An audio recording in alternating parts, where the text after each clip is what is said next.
I thought he was out of his mind. A complete stranger sitting next to me in a shared taxi, pressing a thick stack of $100 bills into my hand and telling me to leave town tonight. I looked at him like he had lost his grip on reality.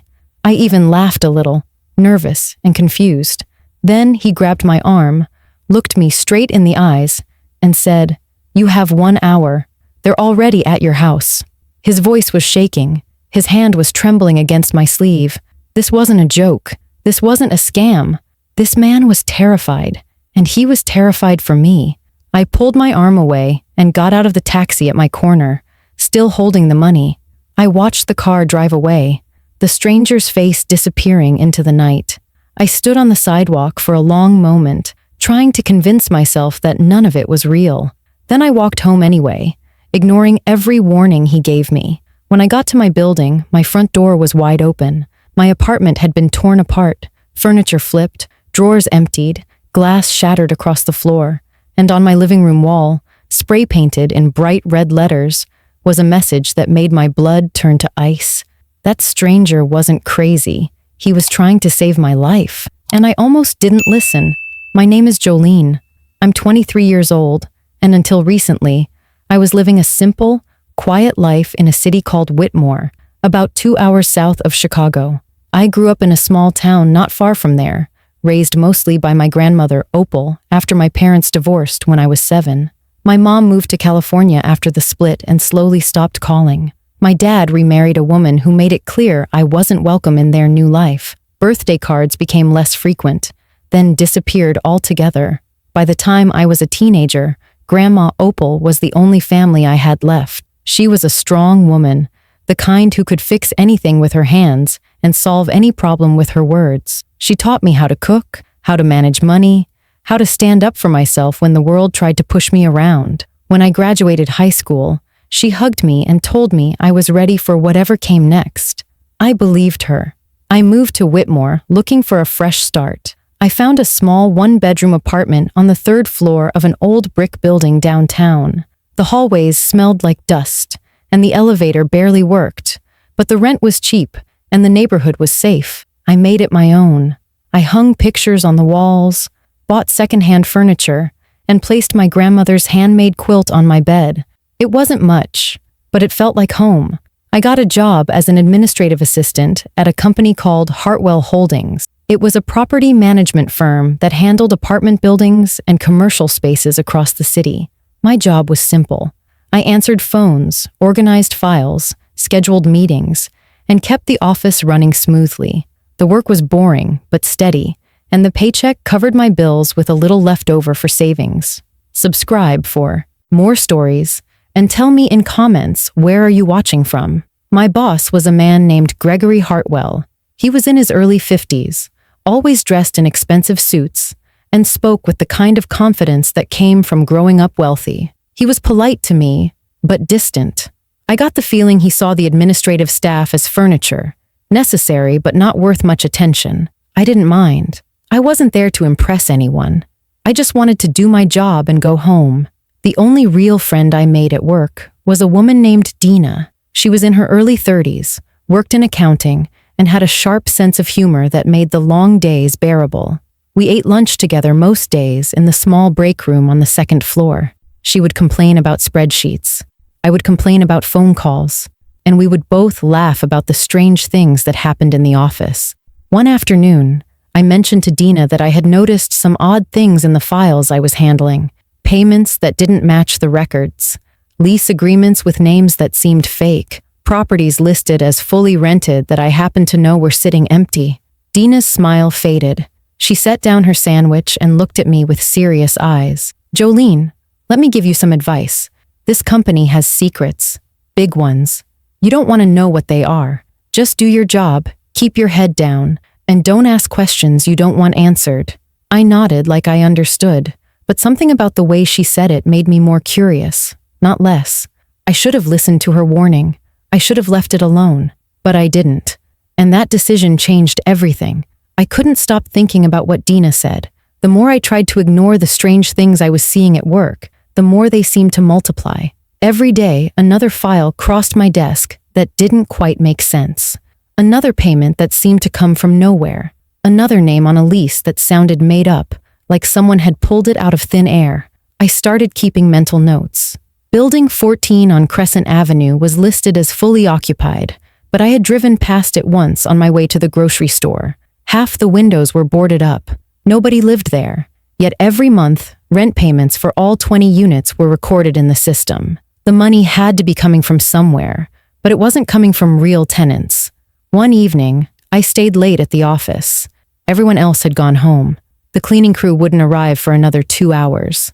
I told myself I was just catching up on paperwork, but that was a lie. I wanted answers. I walked into Gregory's office, something I would never do if he was there. His desk was neat and organized, every pen in its place, every folder stacked perfectly. I opened the top drawer and found the usual things: letterhead, business cards, a calculator. But in the back of the second drawer, hidden under a stack of old memos, I found a sticky note with a password written on it. 8 characters, a mix of letters and numbers. I went back to my desk and opened the company's shared network drive. There was a folder I had noticed before, one that was password protected and labeled only with a string of numbers. I typed in the password from the sticky note. It worked. What I found inside made my hands go cold. There were spreadsheets tracking millions of dollars in transactions. Money was being moved between dozens of accounts, cycling through shell companies with names I had never heard of. The fake lease payments I had noticed were just the beginning. Hartwell Holdings was collecting rent on properties that didn't exist, recording income from tenants who were never real, and funneling all of it through a maze of transfers designed to hide its true source. This wasn't just financial fraud. This was money laundering on a massive scale. And the names attached to some of the accounts weren't business people. They were names I vaguely recognized from news reports about organized crime. I sat there for a long time, staring at the screen, trying to process what I was seeing. Part of me wanted to close the folder and pretend I never opened it, but another part of me knew I couldn't walk away. If I did nothing, I would be complicit. I would be helping them get away with it. I pulled a USB drive from my bag and copied the files. All of them. Then I deleted my access history, closed the folder, and left the office like nothing had happened. The next morning, Gregory called me into his office. He was smiling, but there was something different in his eyes. Something cold. "Jolene, I've noticed you've been working late a lot recently. Is everything okay?" "Just trying to stay on top of things." He nodded slowly, tapping his fingers on the desk. "I appreciate dedication, but let me give you some advice. Some things in this company are above your pay grade. It's best not to get too curious. You understand?" "Of course." He smiled again, but it didn't reach his eyes. "Good. That's all." I walked out of his office with my heart pounding. He knew. Maybe not exactly what I had done, but he suspected something. I could feel it. After that, everything changed. A car I didn't recognize started appearing outside my apartment building every night. A dark sedan with tinted windows, always parked in the same spot, always facing my entrance. My desk at work seemed different each morning, like someone had gone through my things. Drawers I left closed were slightly open. Papers I had stacked neatly were shuffled out of order. Dina stopped eating lunch with me. When I approached her in the break room, she shook her head and walked away without a word. The message was clear. I was on my own. I had evidence of a massive crime, but I had no idea who to trust or what to do next. The walls were closing in, and I could feel eyes on me everywhere I went. A week passed, and the feeling of being watched never faded. It followed me everywhere, to work, to the grocery store, to the laundromat on the corner. I started taking different routes home just to see if anyone was following me. Sometimes I thought I saw the same dark sedan turning the same corners I did. Other times I convinced myself I was being paranoid, but deep down, I knew the truth. They were keeping tabs on me, waiting to see what I would do. I hadn't told anyone about the files on my USB drive. I kept it hidden in a small zippered pocket inside my purse, carrying it with me everywhere I went. I didn't trust leaving it at home. I didn't trust leaving it anywhere. That tiny piece of plastic felt like a ticking bomb, and I had no idea when it might go off. That Thursday evening, I left work later than usual. The buses were running behind schedule, and I didn't feel like standing on the corner in the cold. I decided to take a shared taxi instead. It was cheaper than a regular cab, and I figured the company of another passenger might make me feel less alone. When I climbed into the back seat, there was already a man sitting on the other side. He looked ordinary, 40s, maybe early 50s, wearing a plain gray jacket and faded jeans. His hair was cut short, and he had the kind of face you would forget 5 minutes after seeing it. I didn't pay much attention to him. I just gave the driver my address and leaned back against the seat, staring out the window. We rode in silence for a few minutes. The city lights blurred past as the taxi moved through traffic. I was thinking about what I would make for dinner, whether I had enough milk in the fridge, small, normal thoughts to distract myself from the weight pressing down on my chest. Then the man leaned toward me and pressed something into my hand. I looked down and saw a thick stack of cash, $100 bills, crisp and clean. My first thought was that he had made a mistake, handed me something meant for someone else. "What is this?" He didn't answer my question. Instead, he spoke quickly and quietly, his voice barely above a whisper. "Leave town tonight. Don't go home. Don't stop to pack a bag. Just take this money and go as far as you can." I stared at him, waiting for the punchline. This had to be some kind of scam or a strange prank, but his face was dead serious. His eyes were locked onto mine with an intensity that made my skin prickle. "They're already at your house," he continued. "The people you took those files from. They know it was you. If you go home tonight, you won't come out alive." I pulled my hand back, still holding the money. "Who are you? How do you know about any of this?" He glanced toward the driver, then back at me. "I used to work for them. Years ago. I did things I'm not proud of. I got out, barely, and I've been trying to stay invisible ever since. But I've been watching you. I saw what you were doing at that office. You're the first person who ever tried to expose them. Why do you care what happens to me?" "Because I didn't have anyone to warn me when I was in your position. I almost died because of it. I'm giving you the chance I never had." The taxi slowed to a stop at my corner. The driver announced the fare, and I realized I was out of time. The stranger pressed the money into my hand again, harder this time. "You have 1 hour, maybe less. Please, don't throw your life away." I opened the door and stepped onto the sidewalk. The cold air hit my face, sharp and biting. I stood there holding $1,000 in cash, watching the taxi pull away and disappear down the street. Every instinct told me to run, to find a bus station, buy a ticket, and vanish before anyone could find me. But another part of me couldn't accept it. This was my home, my life. I needed to see for myself whether the stranger was telling the truth. I turned and walked toward my building. It was the worst decision I ever made. The moment I turned the corner onto my street, something felt wrong. It was too quiet. The usual sounds of the neighborhood, cars passing, people walking their dogs, televisions humming from open windows. All of it seemed muted. The air itself felt heavy, like the whole block was holding its breath. I looked up at my building and noticed that the lights in my apartment were off. I always left a small lamp on in the living room when I went to work. It was a habit I had picked up from Grandma Opal, who believed a dark home invited trouble. But tonight, my windows were completely black. As I got closer, I saw that the main entrance to the building was propped open with a brick. That never happened. The door was supposed to lock automatically, and my landlord was strict about keeping it secured. Someone had left it open on purpose.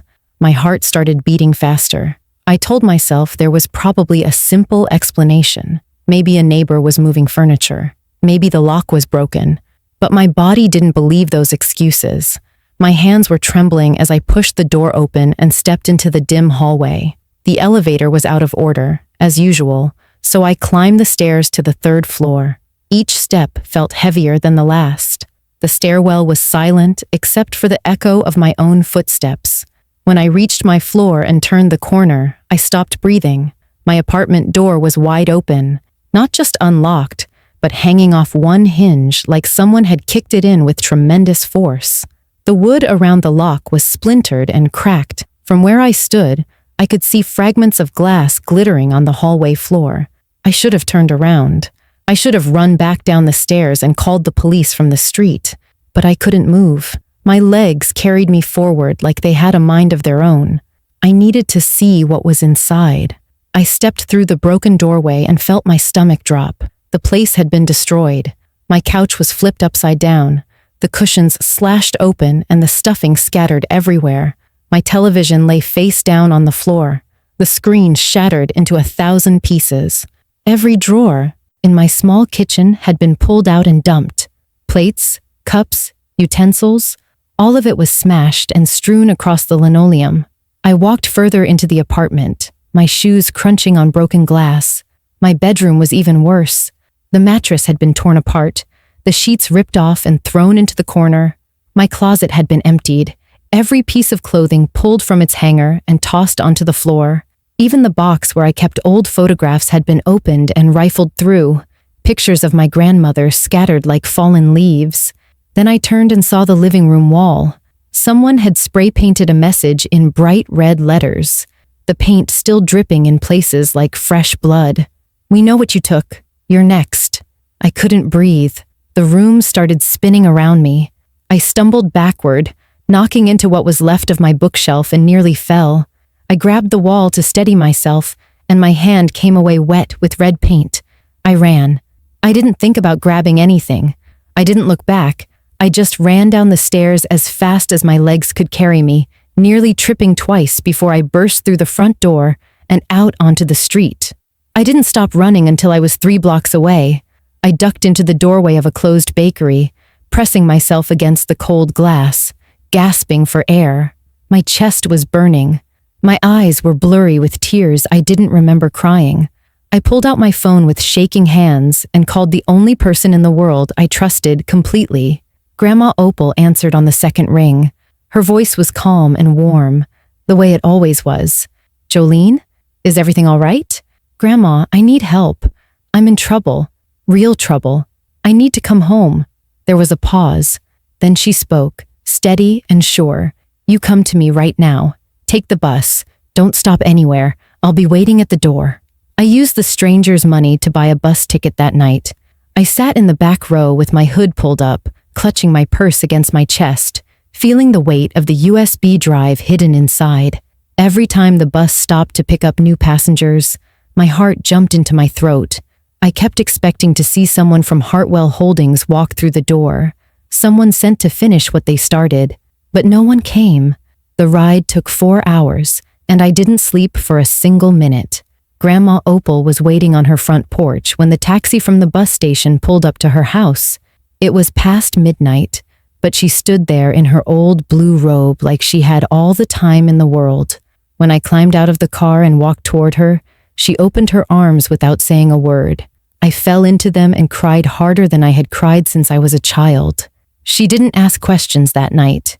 She just made me tea, wrapped me in a blanket, and sat with me until I was ready to talk. The next morning, I told her everything. The files, the money laundering, the stranger in the taxi, my destroyed apartment. She listened with her hands, folded in her lap, her face calm but serious. When I finished, she nodded slowly. "You did the right thing. It might not feel like it now, but you did. And we're going to make sure the right people know what you found." Grandma Opal had a friend from her church, a retired lawyer named Harold, who had spent 30 years working on federal cases. She called him that afternoon, and he came to the house the next day. I showed him the files on my USB drive, and his expression grew more serious with every page he read. "This is real," he said. "This is bigger than you probably realize. These accounts connect to people the FBI has been trying to catch for years. You've handed them the key to the whole operation." Harold helped me contact the FBI. I spent hours in interviews, answering questions, explaining how I found the files, describing everything I had seen at Hartwell Holdings. It was exhausting and terrifying, but the agents treated me with respect. They told me I had done something brave. It didn't feel brave. It felt like survival. In exchange for my cooperation, I was placed in a witness protection program. I was given a new name, a new city, and a new identity. I had to leave behind everything I knew. My apartment was gone anyway, but it still hurt to let go of my old life, my routines, the small comforts I had built for myself. The case took almost a year to come together. Gregory Hartwell was arrested along with 4 other executives from the company. Several members of the criminal network that had been funneling money through his properties were also indicted. The news called it one of the largest money laundering busts in the region. My name was never mentioned. I watched the reports from a small apartment in a city I had never visited before, feeling a strange mix of relief and emptiness. I never found out who the stranger in the taxi was. I tried to track him down after the investigation was over, but there was no record of him.